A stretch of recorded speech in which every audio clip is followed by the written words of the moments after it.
इन गरीब और middle class परिवारों की हम चिंता करते हुए हजारों करोड़ रुपए का उनका खर्च है वो भी बचे, बेटे भी अपने आसपास रह सके, उनकी देखभाल हो सके, परिवार पर आर्थिक बोझ न आए। और इसलिए हमने युवाओं के लिए विभिन्न परीक्षाओं की फ्री ऑनलाइन कोचिंग हमने करने का निर्णय किया है।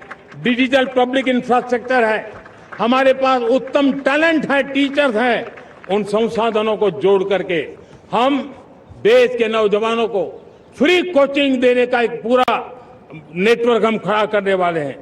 मेरे प्यारे देशवासियों, मैं हमेशा कहता आया हूं, जो खेले वो खिले।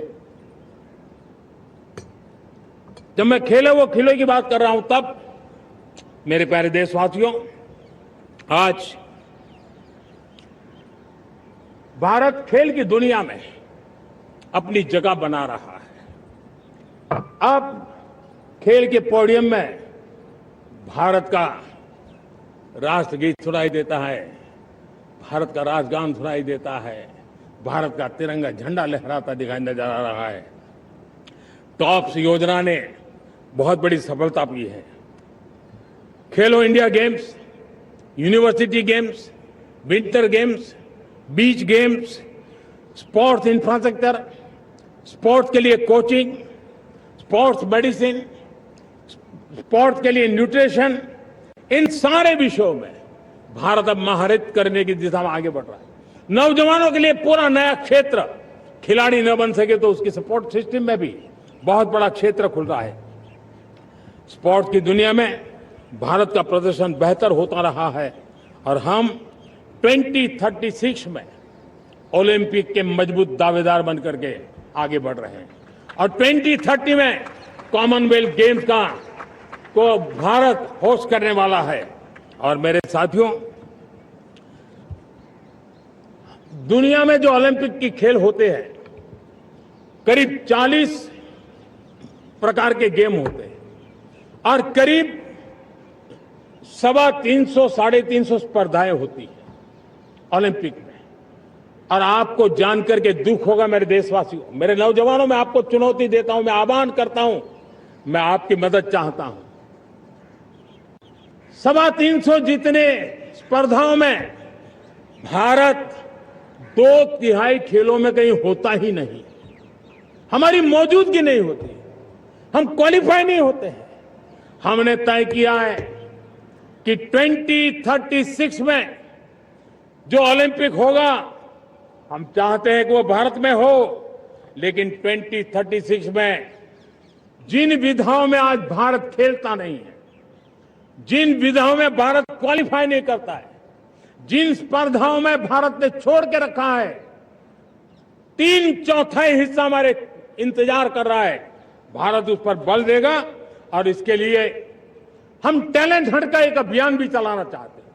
हमें अगर 2036 के लिए खिलाड़ी चाहिए तो आज जो 5 साल, 10 साल, 15 साल की उम्र के नौजवान हैं, बेटे हैं, उनके तरफ ध्यान देना होगा, उन बेटियों पर ध्यान देना होगा।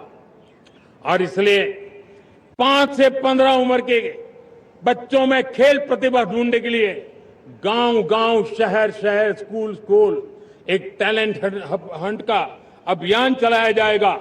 बच्चों की प्रतिभा को देखा जाएगा और फिर उनको स्पेशल ट्रेनिंग दे करके देश के लिए खेलने वाले अच्छे खिलाड़ी बनाए जाएंगे।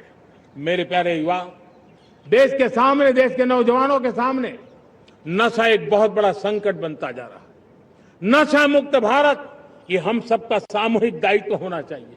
हमारे उज्जवल भविष्य के लिए हमारी युवा पीढ़ी मजबूत हो, हमारा युवा सामर्थ्य हमारे देश के लिए काम आए, इसलिए नशा मुक्त भारत।